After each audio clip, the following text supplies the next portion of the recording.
I'm of the age where I can vaguely remember the video rental shop.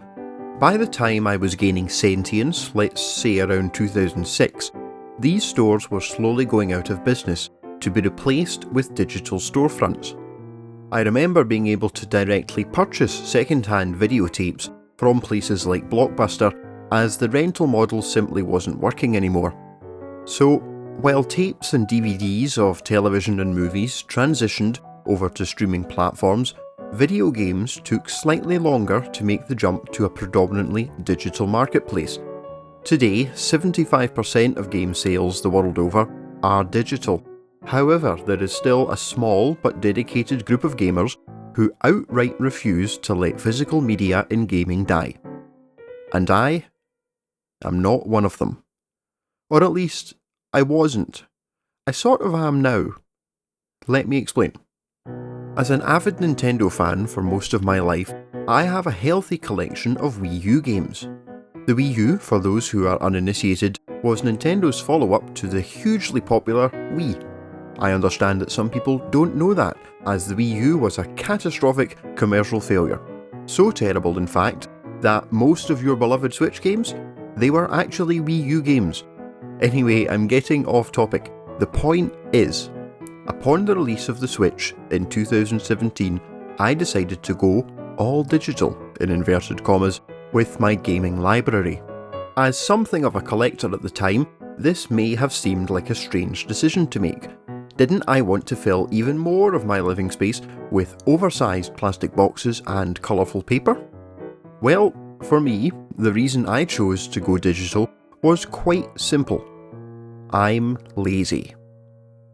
Something I had realised throughout my time with the Wii U was that if I wanted to play a different game than the one that was currently in the system, I could rarely be bothered to stand up from my chair, walk over to the shelf with the games, take the one out that I wanted and put it in the system. This in turn prevented me from getting the full experience out of many of my purchases, as things like Mario Kart and Smash Bros were far easier to just leave in my machine and turn on for a quick burst of entertainment. So, with that mindset firmly planted, with the exception of Christmas and birthday gifts, I spent the entire 8 years of the Switch generation purchasing my games digitally. Until last year. But before we get to that, I want to revisit the high street analogy. Though rental media has gone pretty much completely extinct, second-hand sales has not, largely thanks to one company, CEX. CEX, or the Computer Entertainment Exchange, is a retailer which by all accounts is thriving on the high street today.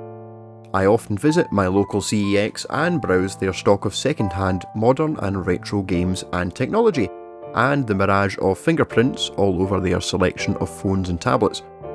During one of these visits, I was having a look at their Switch selection and spotted games I had on my eShop wishlist.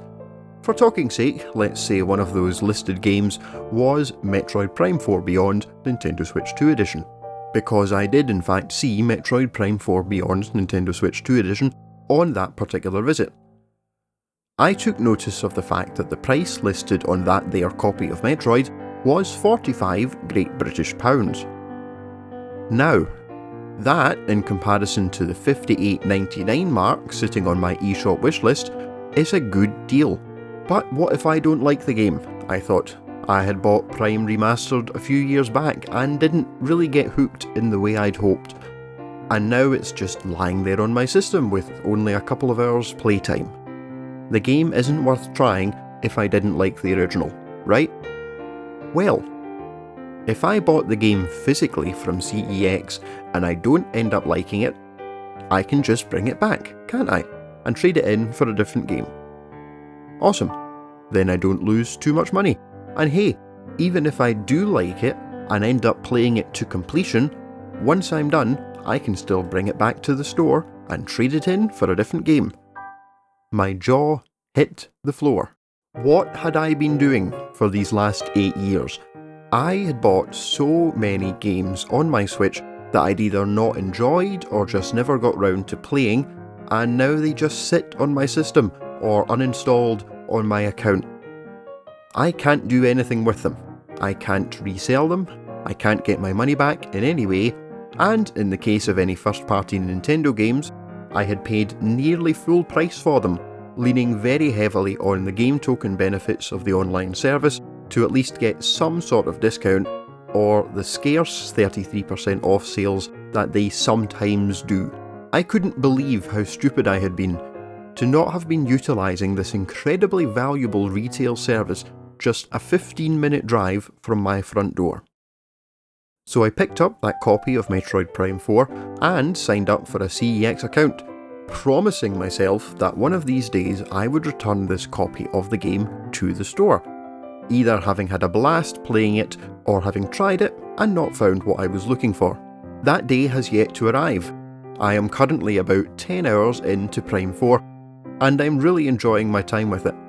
So much so that I may even return to the original game when I complete the latest. It's safe to say that this is how I'll be purchasing my Switch 2 games from here on out. And unless the eShop presents me with a solid deal on a game that I know I'm going to enjoy, it'll only be browsed for indie titles. This entire video probably sounds like a paid promotion for CEX, but I can guarantee you it isn't. This is literally the first video on the channel, after all. But having spent a console generation gambling on titles that I may or may not like, I highly recommend that physical sale and resale is the way to go about gaming.